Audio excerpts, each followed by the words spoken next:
Okay, we're on. So, welcome back. Episode 3 of the Stoneywood Dyce podcast. It's gone really well so far. Thanks for everyone who's watched and given feedback. The Mikey Lowe and David Lamb one went really well. So, I thought it'd be a great idea to get overseas stars reminiscing about their time at Stoneywood and how it impacted their career and how it moved them forward, and then give some memories about, how much they enjoyed their time with us at North East Scotland. So, who better to start with than the newly crowned Melbourne Renegades, Brayden Stepien? How are we doing, Brayden? Very well, thank you. Keeping safe in this COVID time, but hope everyone's keeping safe out there. And how are you going? Yeah, I'm all right. I'm enjoying these, to be honest. It's been quite nice to do something different than just sit inside all day. What is lockdown in Australia right now? What's the current state? We're pretty good at the moment. So we're currently at 5. You're allowed to go visit 5 people or have 5 people at your house. We're allowed to go do outdoor activities at 10. And then the government just come out and said at the end of May, we're allowed to have 20 people in the inside building, have a party or whatever you like. And then hopefully mid-June we get to go to 50 people, and then mid-July we get to have 100 plus. So we're looking pretty good over here, but yeah, you just can't get too safe. So as cricket, are you allowed to do any one-on-one cricket stuff for small groups, or not really yet? Obviously it's off season, but no, so it's pretty much just do what you need to do at the moment. We've got a program that we get given to do nightly, and then so you just tick that off and do the right thing. So yeah. Oh well, that's good. So let's get started, I suppose. What brought your love for cricket? Where did you start playing cricket? So I started playing at Whitehills Cricket Club when I was about 11 years old, on the Friday night down there. So back in Bendigo, so 2 hours out of Melbourne. So started playing all my junior cricket there, and then progressed up to the senior. So I played my first senior game when I was 16 years old. Mm-hmm. And then played 3 years there, and then got invited to play down Melbourne in Premier Cricket, and then went to Carlton Cricket Club. So I think I played 2 years there, and then I think I come over to Stoneywood that year when I played, and then went back home, debuted in the first 11, and then played first 11 since that, and obviously gone on to higher honours. Yeah. So what brought you over to Stoneywood? When did you realise that you wanted to come overseas and progress your cricket? So I came over straight after year 12. I didn't know what I wanted to do. I was going to have a gap year, and then one of my mates, who was an overseas that come from Wales, he had a mate who got a cricket company, exchange company, and he said, "Oh, do you want to join up?" And I'm like, "Oh, we've got nothing really planned, so I may as well see what happens." And then Rufus got me over to Stoneywood, and and he got me over, and and then what was it? Your only offer, or what attracted you to Stoneywood? What's that, sorry? Was it your only offer, or what attracted you to take Stoneywood's offer? No, it was pretty much the only offer at the moment. I was pretty keen to get out of Australia, something different, and just learn a different habitat, I guess. So very different habitat. So what was your first impression when you got to Scotland, Aberdeen, and Stoneywood Dyce? Walked out of the airport and I knew it was 13 -degrees. It was freezing. No, it was good. It was definitely something different. It's very easy to get lost over there with all the houses the same and not much difference. But no, it was good impression. Yeah, being stuck out in the airport, you're a bit isolated there, aren't you? Yeah, you're definitely getting a few buses to get into town. So exactly. Yeah, obviously you came over in 2016. Obviously we talked about it in the last few podcasts. It was quite a tough period for the first team, especially obviously losing some big players in previous years. We just stayed up in 2015, so we knew 2016 was going to be tough. So you came over with 3 others, obviously 2 in the first and 2 in the second. So how did you get on with all them? I know you caused havoc in that little tight porta cabin. No, it was good. We all got on really well. We all bonded really well. So obviously Matt and Connor, the Kiwis, and then Chris with the Safa, all living in that little container. Mm-hmm. No, it was good. We all got along really well. So no, it was good. Good fun.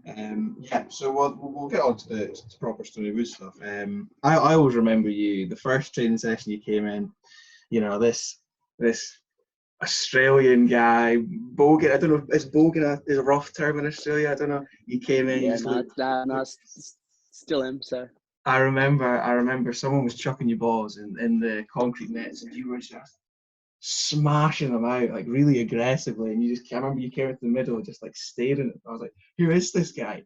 But yeah, I think we knew from the start that you were going to hit some serious balls. And then obviously your first game couldn't have started much well. Let's start actually pre-season. What do you remember the pre-season tour to Glasgow? yeah, that was a very good. Well, we went up to Nairn, I think, the first game Nairn, on the you went to water. Nairn. Yeah, That must have been cold. that was the coldest day I've ever been. I reckon I short-armed about 5 balls. It was that cold. My fingers were frozen. I did not want to break any fingers.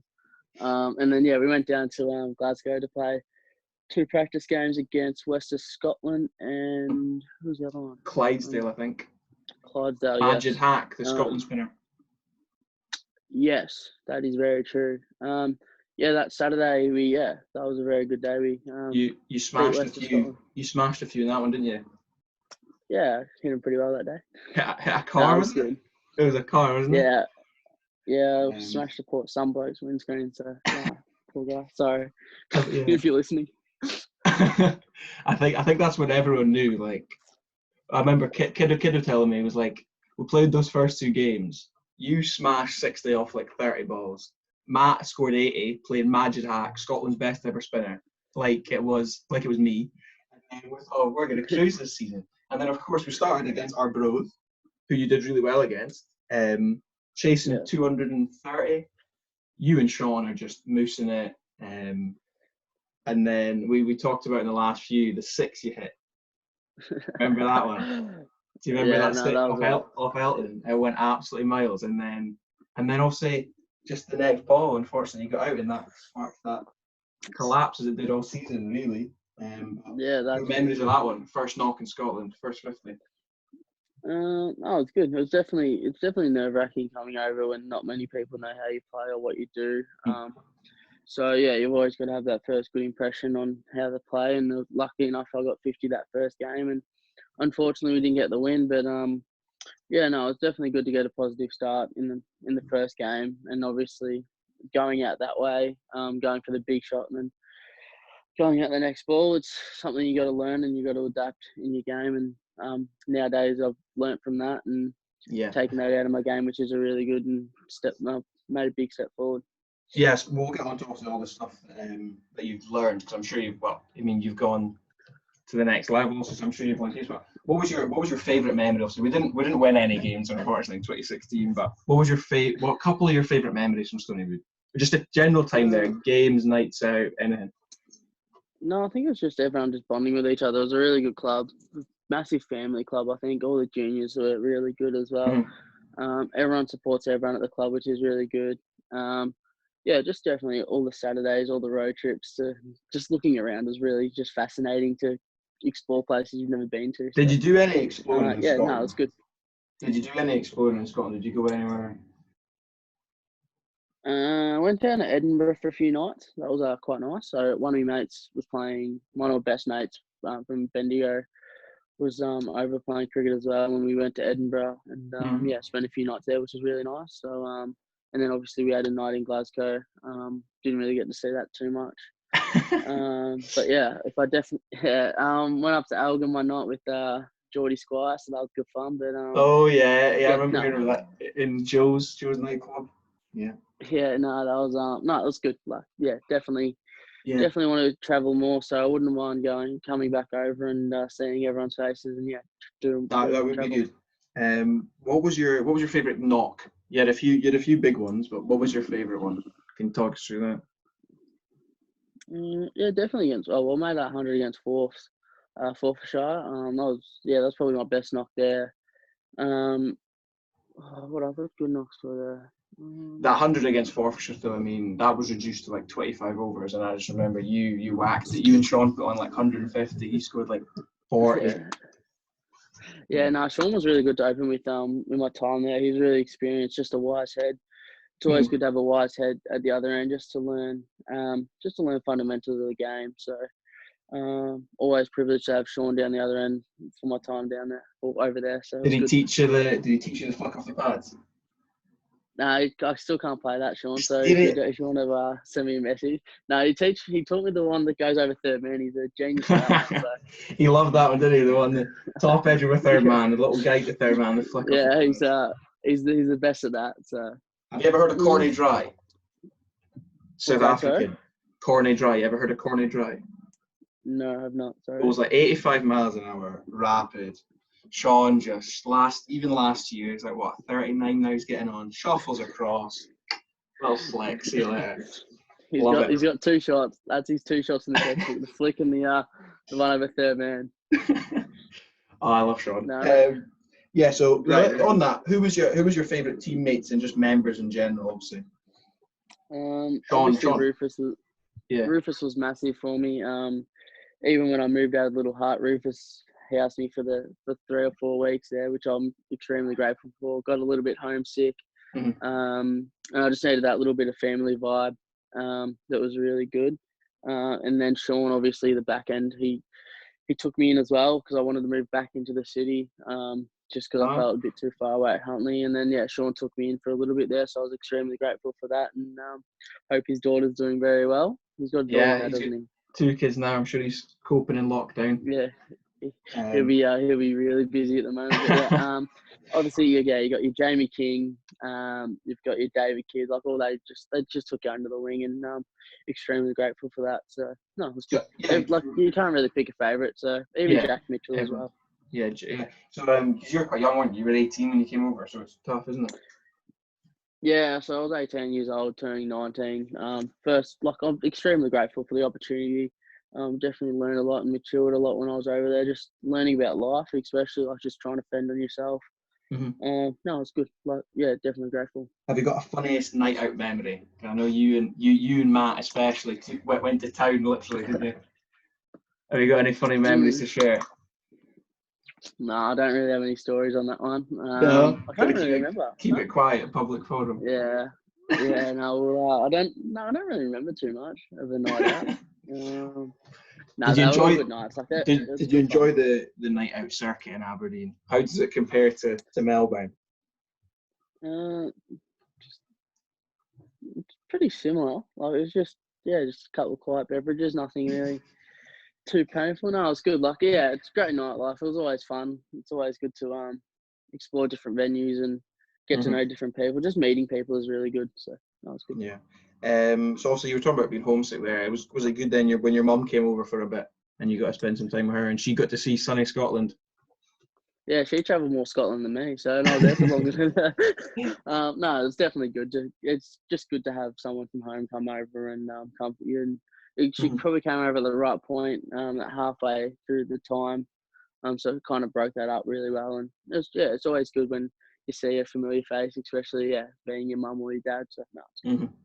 Well, that's good. We've all got fond memories of you. So obviously, as you say, you've gone on to play for the Renegades.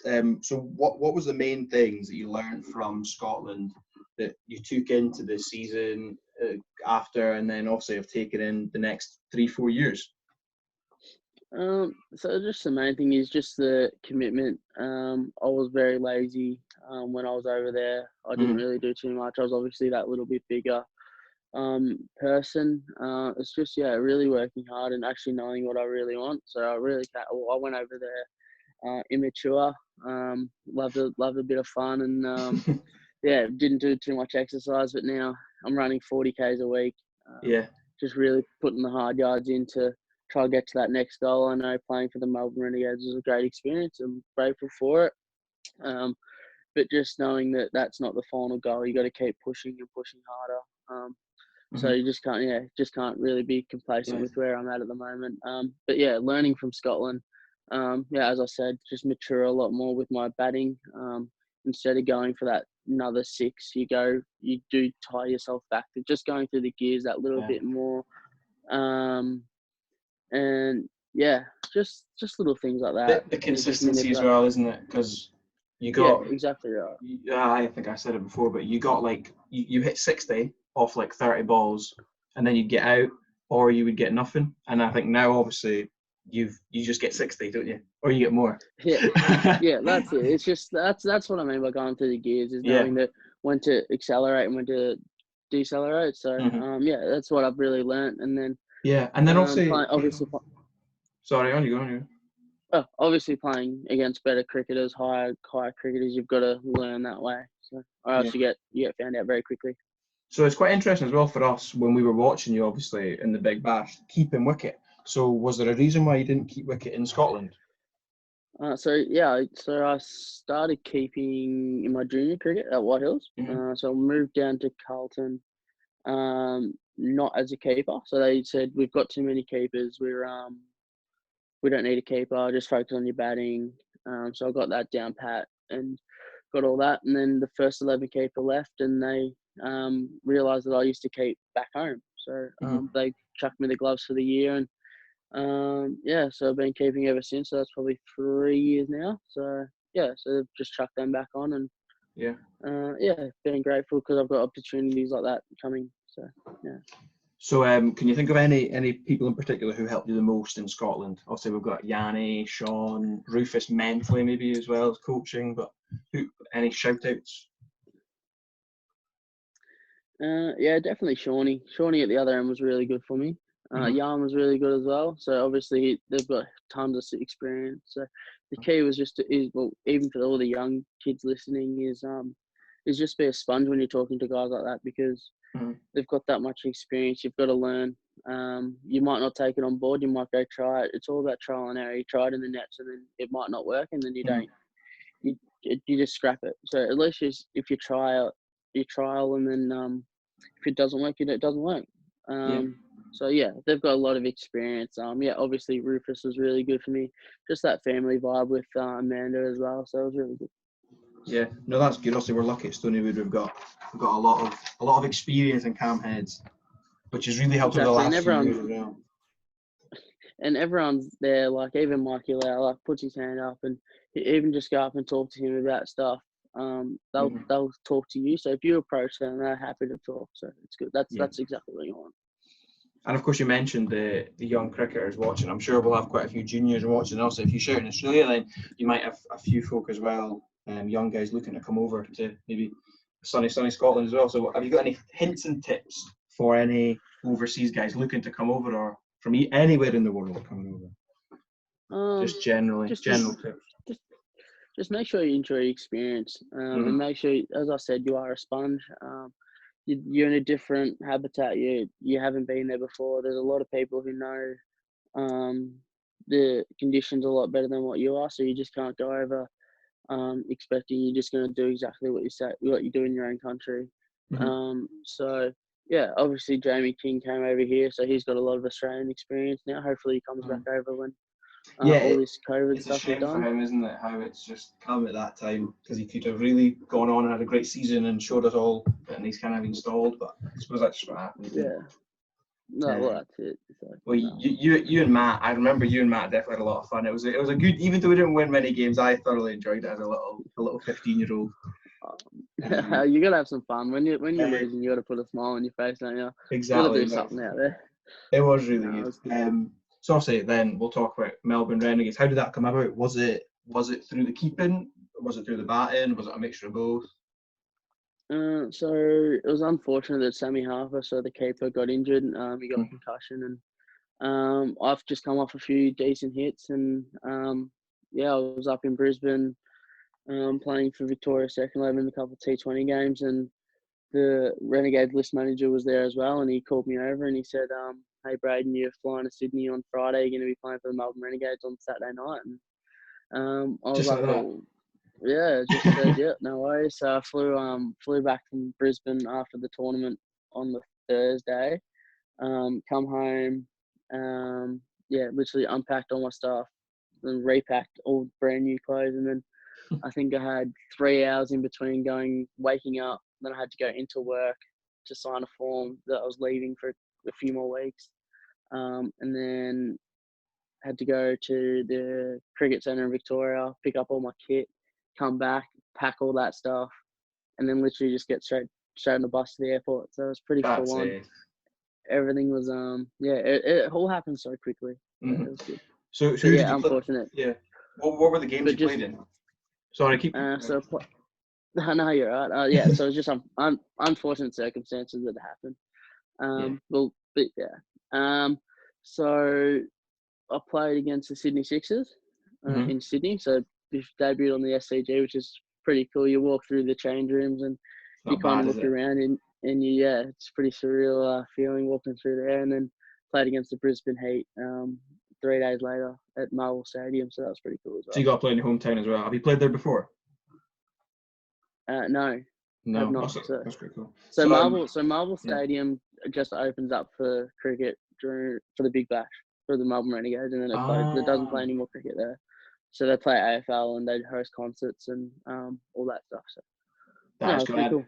Must have been pretty cool having your family there as well. I'm sure your family came and watched it there. Yeah, mum and dad flew up to Sydney to watch the game, so it was good. Oh, it's always good to have support, and even all the messages I get from Hmm. people, like you're just so grateful for the support. Even going back home now, people come and chat to you, and like it's just good knowing that people are there, like you're supporting a community that supports you. So Hmm. you're just not supporting yourself. It's good. It's always Yeah. heartwarming. Was it a bit of a pinch yourself moment when like Aaron Finch comes up and goes, "Steppa, are you alright?" Did they know who you uh, were, or do you have to go? no, I'm Brayden Stepien. Nice to meet you. Yeah, well, you're just gonna meet like they're all genuine blokes. Like you literally walk up to them, shake their hand, they meet you, and yeah, they introduce themselves as well. So no, Yeah. everyone's really good there. So yeah, it's just a surreal moment. It's a real pinch yourself moment when you look around the change room and see the likes of Aaron Finch there. It's pretty cool. Yeah. So, what was your favourite memories of obviously playing there? I know you said it was in like a week, wasn't it? It was all condensed and went really quick. But Yeah, you must have learned a lot from just even seeing how people like Finch go about their business. Obviously, quite similar to you, isn't he? Like player wise. yeah, just the way they train and the way they go about their training is pretty cool. So and the way they prepare for a game is. Like you just get that little inside look that no one else really gets to see. So yeah, it's quite interesting. Yeah. Unfortunately, I didn't get to bat in any of the games, but how was it having to adapt to like different spinners that you've never kept before, and then also, as you say, within like hours, you've got to keep up to them to the wicket. Was there any mystery spinners around them? So we had 3 spinners. So we had Cameron Boyce, Mm-hmm. we had Mohammad Nabi, and we had Oh, right, yeah. Samit Patel as well. So all 3 class spinners. So the day we flew up to Sydney, we had a training session that afternoon, Mm-hmm. and I got Nabi, Patel, and Boyce all to bowl to me just to get used to their actions and what they Yeah. do and all that stuff. So, yeah, so I kept to them for about 20, 30 minutes and just adapted that way. And then next minute I was thrown into the game, and that was good. But at least it's not Rashid Khan bowling them both ways. I mean, I think that would be quite difficult, is it?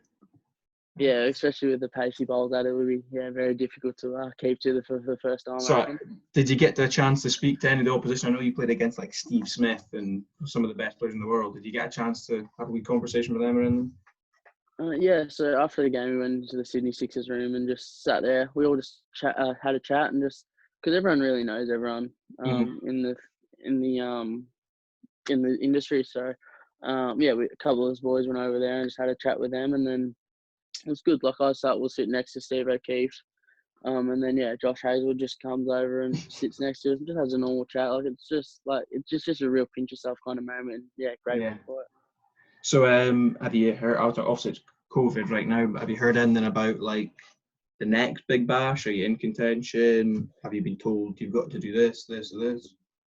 No, so they're currently at an embargo at the moment. So what it is, they don't talk about contracts, they don't trade, they don't do anything. I think I'm supposed to lift tomorrow, but fingers crossed. It's just really working hard and trying to control what you can control when Yeah. you're trying to play high. Because if you try to worry about what you can't control, that's where a lot of emotions come into it, and that's where your game drops off. So as long as I can do what I can control, that's at the moment my fitness, which I'm feeling really good at the moment.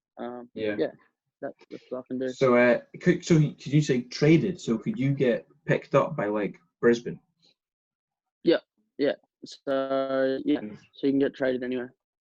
Jeez, so Which imagine having to go Perth. could be Yeah, so I could go to Perth or I could go Imagine Adelaide. Perth Didn't picking go you up. anywhere. That'd be a brutal few months. Wouldn't have to travel there.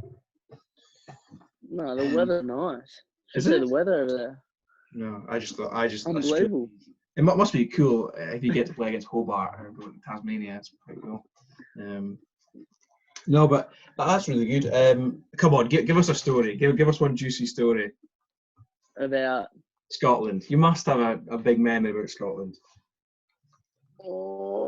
I know it's 4 years ago now. I know, but you must have a juicy memory about Scotland. I can't A even night remember what out happened or a in the last game, night. something hilarious. We had Jordan Squire in our team. Come on, you must have something. Oh, I don't know. I actually can't remember. I can't even remember what I had for dinner last night. I remember Jordan being an uncle. That was pretty funny. Remember that? I forgot about that actually. I just forget about that. Yeah, that was pretty funny when that first came out. Sean Squire, of course, I can forget him. Of course, was that one of Yeah, Sean, the score, mate. I can't even remember any. Do you have any? Well, nothing really happened game day, did it? Other than getting pummeled on we didn't have the best of seasons on, and honestly, I wasn't old enough to go out with you guys, but you must have something. All right, we'll end then with your favourite memory of Scotland. Just your favourite thing altogether. Just round this off. Just meeting so many people. Obviously, just everyone was so heartwarmed when I was over there. Everyone welcomed you with welcome arms. Like, it was just really good. Even the families of all the junior cricketers as well on the Friday nights. It was just good to see everyone's face, and everyone would talk to you. I think everyone has the time of day. We've still got your bat somewhere. I think Andrew McLean was saying he's still got your. He's my favourite. I miss that little man. he's gonna be a good cricket and rugby player, actually, Andrew. Yeah, I picked him when he was about how was he 5 when I was over there? 5. He was pretty small. Has he grown? He's like 50. He's probably like up to here with me. I'm only like 5'10", but yeah, he's getting there. Yeah, so that's right. As long as he's grown, that's amazing. I was saying tiny when I was over there. keep that bat because it might be worth a few bob in a couple of years, will it? It would be worth absolutely nothing, I don't think. You can come over, sign it when you're playing for Australia. Got the baggy green. That's another thing. What's the main goal now? Obviously, is it a baggy green? Is it a test cap, or is it just T20 domination? As I said, I just trying not to get too ahead of myself at the moment. It's just really working hard on my fitness, and doing the right things, which is doing everything that I've been told to do, with this app that we've got on our phones that give us all our workouts, and we've got to put in our wellness and what activity we've done for the day so they can kind of control us. But Victoria saw the state contracts come out in a few weeks, so fingers crossed something happens there. If not, it's just back to the drawing board and working hard again and trying to work hard for Carlton, and then hopefully a big bash contract comes up. If it doesn't, that's where you work hard again and keep banging that door down until hopefully you kick it down. So what does that Victoria thing mean? Is that like the 4-day stuff and the 50 over stuff? Yeah, so that's the 4-day and 50 over stuff. So the Renegades is completely different to all that. Yeah. So the Renegades is all the T20 stuff. So yeah, so you get 2 different contracts you got to work for. So yeah, just working hard towards that goal, and that's it. That's really good insight, Brayden. I'm sure anyone watching, if anyone's thinking about going, obviously you said Kinger. I think he'll be going back in September. I'm sure he's learnt a lot as well. So thanks for sharing. And obviously, this is the first of the overseas series where we had Paddy Maroney, who was here in 2001. He was commenting on the David Lamb thing, and he seems to love it. So I'd really like to get him on and a few others, past and present. So thanks for being the first one, Brayden. I mean, that's really good. Really good luck for the upcoming season in Oz, obviously, if there is one. And we'll be keeping an eye out on the telly again for when the Renegades are on, and hopefully we'll see you behind the stumps again. And you never know, we might just see you back in sunny Scotland one day.